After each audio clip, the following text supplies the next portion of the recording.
Biasanya wanita ini balas dendam terhadap laki-laki pelaku, terhadap pelaku. Dari mana balas dendamnya? Bisa aja begini.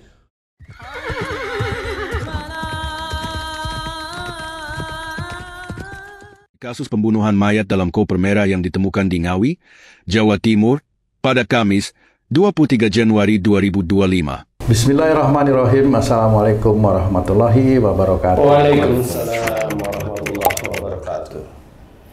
Para pemirsa dan sahabat beriman dimanapun berada, kita jumpa lagi di Ustadz Danu Official Channel. Semoga kita selalu dalam lindungan Allah Subhanahu wa Ta'ala. Amin ya rabbal alamin. Di video kali ini kita akan ngaji lagi bersama guru kita semua, Pak Ustadz Danu. Assalamualaikum Pak Ustadz. Waalaikumsalam warahmatullahi wabarakatuh. Amin ya rabbal alamin. Dan saya juga ditemani oleh Bang Jainuddin. Assalamualaikum Bang Jainuddin. Waalaikumsalam Pak Dung. Alhamdulillah. Nah, para pemirsa dan sahabat beriman dimanapun berada, baru-baru ini ditemukan koper berwarna merah. Dengar ya dia ceritanya itu ya. Jadi itu memang ada sesosok mayat di dalam koper berwarna merah di pinggir jalan sekitar daerah Ngawi ya. Itu tanpa kepala Pak Ustadz. Kemudian dari hasil identifikasi lah oleh yang berwajib itu, tadinya tidak diketahui siapa korban yang berada di dalam koper berwarna merah itu. Akhirnya diketahui dari ciri-ciri yang ada di tubuhnya. Tubuh yang bisa dikenali. Ya. Biasanya gigi, kemudian ada seperti ada identitas khusus. Biasanya. Identitas khusus itu malah dikatakan itu ada tindik di daerah pusernya itu. Nah, itu pasti orang terdekat yang tahu nih. Ya, itu kabar dari orang tuanya ya. Orang tuanya diketahui lah itu. Kemudian diketahui lah nama korban yang ada di dalam koper berwarna merah tersebut. Jadi telah terjadi pembunuhan. Nah, Pak Ustadz, kira-kira apa yang mendorong seseorang ya Pak Ustadz, seseorang manusia itu sampai tega melakukan pembunuhan yang katanya itu berdarah dingin gitu. Juga hikmahnya yang kita bisa pelajari. Itu Pak Ustadz. Ya, bismillahirrahmanirrahim. Assalamualaikum warahmatullahi wabarakatuh. Waalaikumsalam warahmatullahi wabarakatuh. Amin ya rabbal alamin. Emang ini memprihatinkan kasus-kasus yang ada di negeri kita ini, termasuk salah satu kasusnya itu di luar kasus-kasus korupsi makanya. Itu menjadi umum kayaknya korupsi itu. Menjadi sesuatu yang biasa-biasa saja. Ya, jadi memang kenapa di dalam hadis itu menceritakan bahwa la taghdab walakal jannah, jangan marah bagimu surga, itu sebenarnya bukan hanya gaung, bukan hanya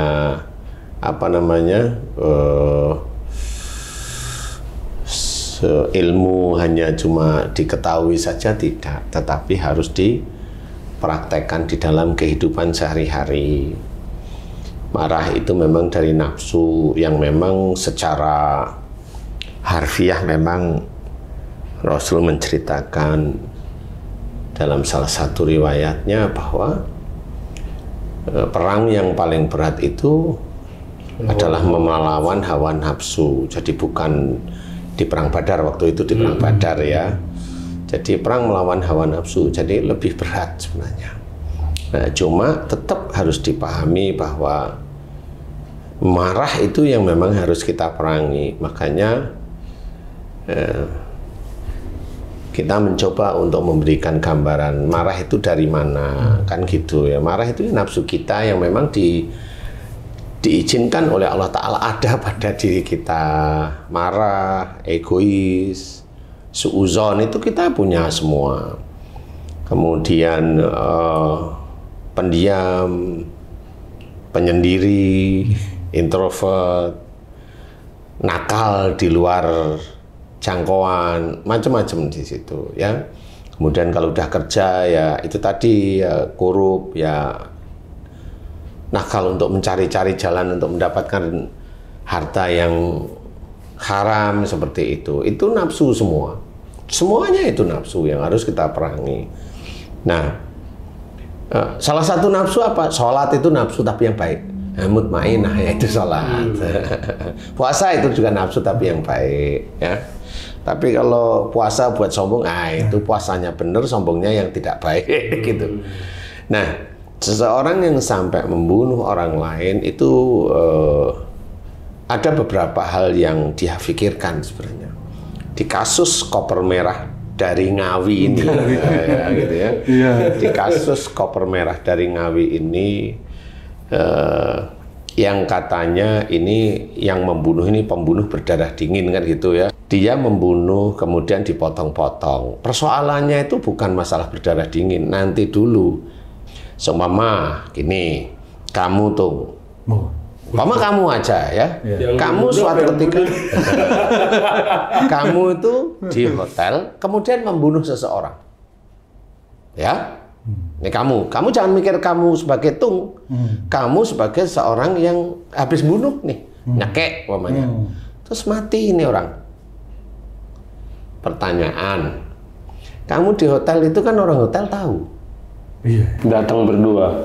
datangnya ya berdua, kan tahu nih, otomatis kamu ngerti, ya kan? Nah, gimana caranya orang hotel tuh nggak tahu kan gitu aja toh? Nah, itu. Gimana coba? Kamu kan pasti mikir begitu. Gimana? Mencari jalan keluar, bagaimana caranya keluar, membawa itu tanpa diketahui orang gitu. Tapi kan udah mati, mau gimana? Masa bawa ambulan kan gitu? Memang satu-satunya jalan ya supaya tidak ketahuan itu, Pak Ustaz. Ya, dia apa? Bungkus misalnya. Ya, terus? Bungkus, Terus? bawa ketahuan ya. Pasti cari akal nanti. Dibuat rapi gitu kira-kira itu ya. Masukkan tas atau koper akhirnya seperti itu ya Pak Ustaz. Karena kalau dibungkus itu pakai spray kan ketahuan. Darah berceceran. Iya. Padahal kalau ketahuan kan kamu punya istri, punya anak. Nah, mungkin kan itu. Kan harus rapi kesannya. Harus rapi ya. Oke. Salah satu jalannya apa? Dipotong. Ya. Kalau Haji J sama nggak kira-kira? Sama lah. Sama. Oke. Nah, Itu spontan gitu loh. sebenarnya persoalan berdarah dingin atau tidak itu juga tergantung kondisi, keadaan. Kalau memang keadaannya di hotel, ya begitulah ya orang yang berpikir. Orang normal pun pasti begitu. Belum pernah bunuh, ya begitu itu yang dipikirin. Tapi kalau orang itu di luar, nggak ada orang lain, nah, kalau dia itu memotong-motong, baru itu dikatakan berdarah dingin. Karena sudah nggak ada orang, dia tinggalin aja bisa, masih dipotong-potong. Itu baru dikatakan berdarah dingin. Nah, di sini adalah kenapa itu orang itu memotong, karena dia ingin menyelamatkan dirinya sendiri agar satu tidak ketahuan sama orang hotel. Yang kedua, dia memang akhirnya mempersiapkan dibuang di sini, di sono, di sini, di sono, agar memang tidak ketahuan menurut dia. Kan gitu ya. Akhirnya tetap ketahuan, kan gitu. Apa yang dia tidak ingin ketahuan? Iya orang hotel, iya polisi, ya istrinya. Kan seperti itu. Dia mencoba untuk menyelamatkan 3 titik itu. Tapi karena memang dia tidak profesional, akhirnya ya koper itulah dibuang di sungai. Lah kan nggak profesional namanya. Kalau profesional seperti apa, Ustaz? Nggak mau cerita kan? Satu lagi. Ada CCTV yang apa namanya merekam kejadian itu, Pak Ustaz. Nah, jadi kelihatan ya. Itu nggak terpikirkan berarti Pak Ustaz ya? Ya sebenarnya sudah terpikirkan, tapi dia kan berpikir kalau saya itu bawa koper gitu, itu kan kelihatan seperti orang tidur, nginep, gitu-gitu aja sih. Secara normalnya orang berpikir seperti itu. Jadi itu bukan pembunuh berdarah dingin, tapi karena keadaan aja. Seperti itu. Jadi itulah namanya pembunuh berdarah dingin. Saya kasih contoh, perang. Perang itu kalau udah mati ya sudah. Dar belum mati, mau diapain?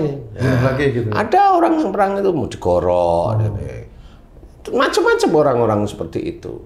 Sebenarnya kalau dia nggak digorok gimana? Tembak aja sekali selesai. Tapi dia punya keasikan sendiri. Digorok agar kelihatan hebat. Itulah yang maniak atau apa? Ya istilahnya berdarah dingin lah istilahnya. Di sini kita harus memberikan gambaran bahwa jangan marah bagimu surga itu harus kita pahami. Kalau marah memang neraka, apapun bentuknya itu neraka. Karena dampak buruk dari marah itu luas sekali ya. Dampak buruk dari marah itu luas sekali sebenarnya. Paling ringan itu sakit. Untuk dirinya sendiri. Untuk dirinya sendiri. Paling ringan itu sakit. Mamanya saya kasih contoh, mamanya kamu tuh emosional mamanya, ya. Kemudian istrimu itu diem tapi juga emosional. Nah, karena kamu emosional, istrimu itu sebenarnya nggak suka. Akhirnya dia itu sebenarnya menyimpan marah. Nah, ini bom waktu nanti sebenarnya. Suatu ketika benar-benar dimunculkanlah oleh Allah Ta'ala, sakitlah istrimu. Nah, kamu mau apa sekarang? Umpamanya kan seperti itu. Nah, proses belajar agama itu ya dari kehidupan sehari-hari itu juga. Makanya dikatakan, jangan marah bagimu surga. Padahal momennya kamu sejak dulu emosi, marah, dan sebagainya. Nah, ini kan sebenarnya nanti akan menggulirkan kamu dan keluargamu itu ke arah neraka. Tahu atau tidak tahu, hadis itu sudah menceritakan seperti itu. Cuma jarang yang diceritakan dengan gamblang. Jadi, jangan marah bagimu surga ya tahu. Orang semua Islam tahu, tetapi prakteknya gimana ya kan nggak tahu. Penerapannya gimana ya kan nggak pernah tahu sebenarnya. Karena apa? Ya karena hanya hafalan aja, hanya hafalan dan hafalan sehingga nggak bisa dipraktekkan.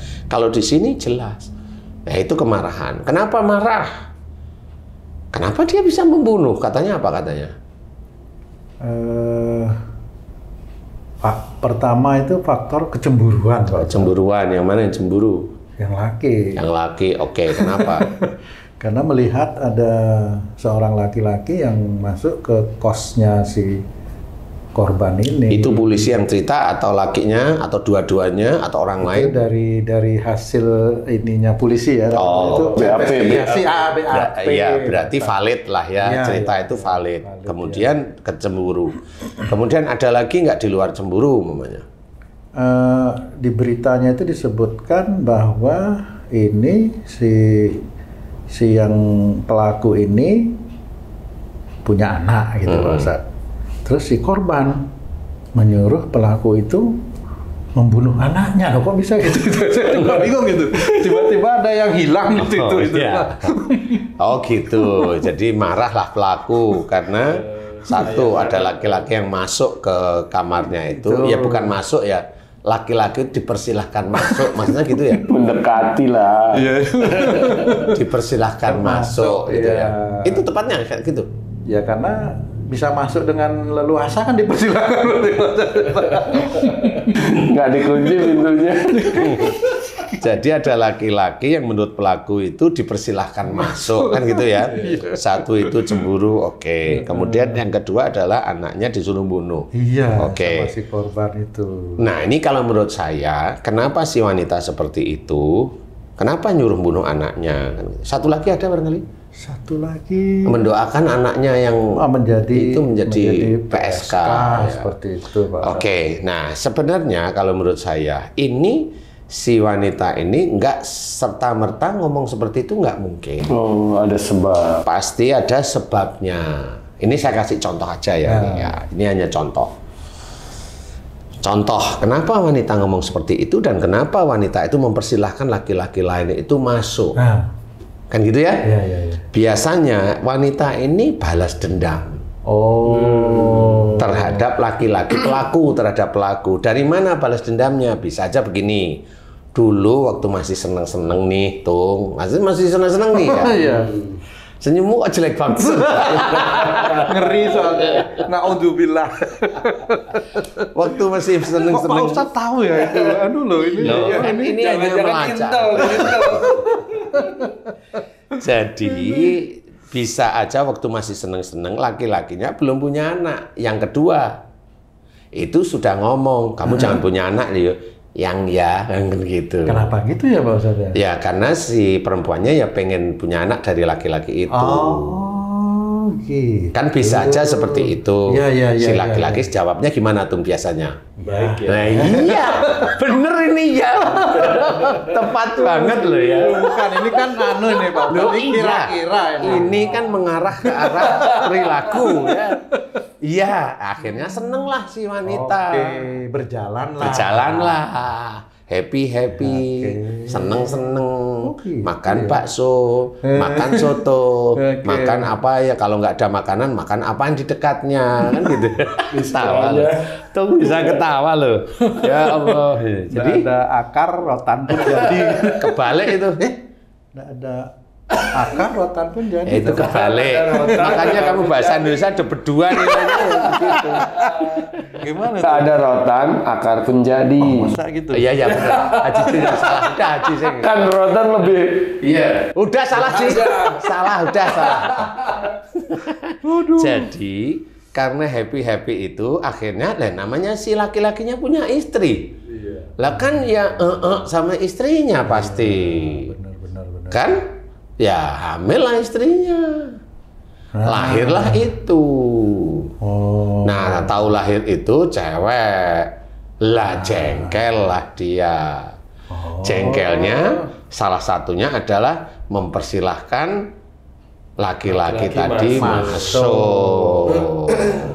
Dendam ceritanya. Balas dendam. Tapi kalau momennya nggak ada bisa aja nanti aku telepon istrimu loh. Bisa ada seperti itu. Ngancam-ngancam gitu. Ngancam-ngancam. Aku telepon anakmu. Aku telepon bapak ibumu. Aku telepon asisten rumah tanggamu.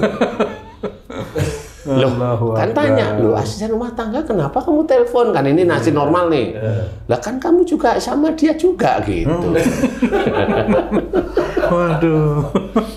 Jadi dengan begini, insya Allah kalau saya tidak salah meraba aja, itu seperti itu. Sehingga pada saat dia meminta uang kepada laki-laki yang dia anggap ini suami istri siri lah istilahnya, ya dikasih. Tapi akhirnya si laki-laki itu datang, ya si wanitanya ngomong, kenapa kamu punya anak? Kan gitu otomatis. Kan dulu janjinya enggak, janjinya punya anak sama saya. Nah, kamu laki nggak mungkin Sama si korban. si korban kan gitu. Gitu ya Pak Ustadz. Kurang lebihnya. Nah, karena laki-lakinya terjepit, ngomonglah, loh kamu ya kenapa kamu mengikhlaskan ada laki-laki masuk?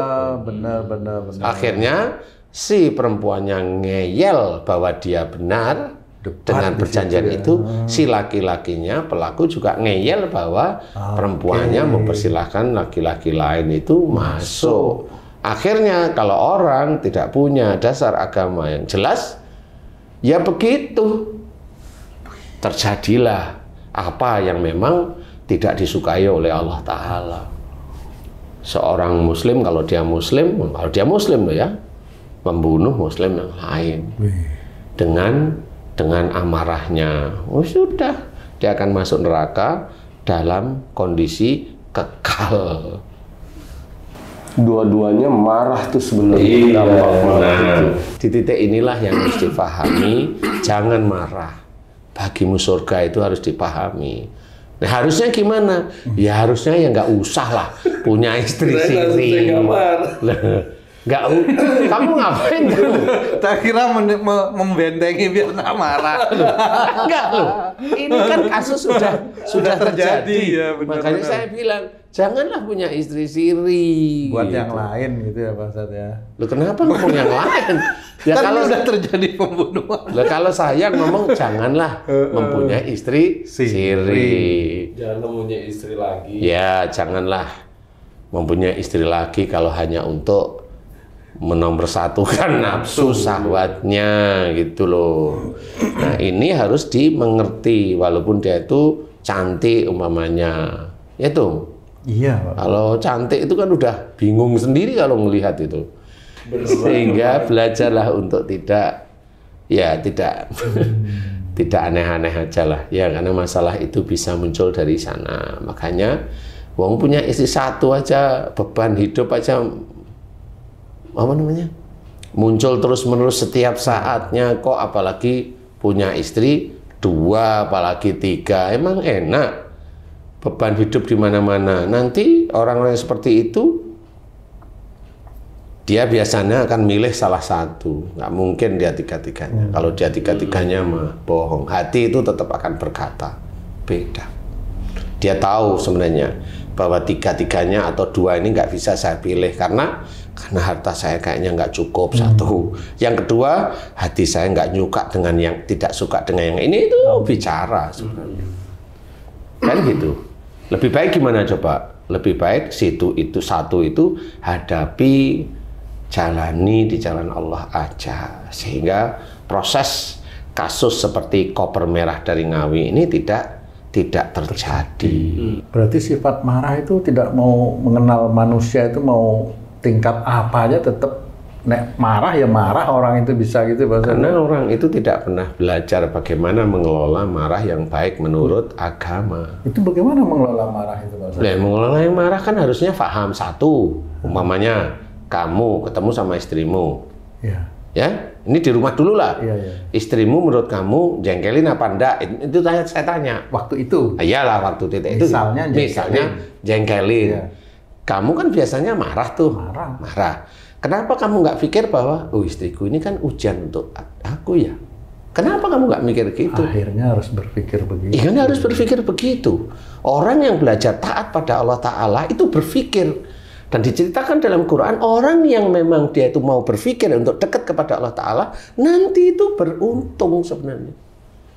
Kan berpikir, oh ini ujianku, berarti aku harus diem dulu. Kalau dia lagi jengkelin, nanti kalau udah baru saya kasih nasihat.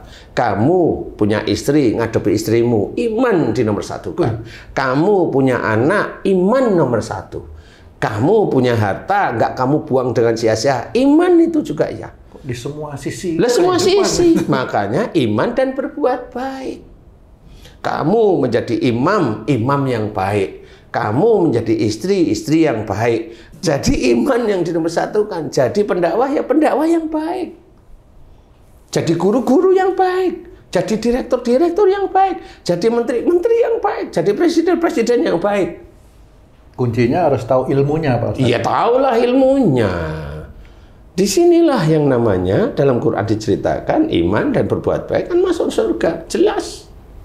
Itu nanti kalau dirunut, ya jelas. Mau gimana ya? Kalau compang-camping begitu bagaimana? Walau alam. Makanya kita harus belajar untuk memahami kehidupan.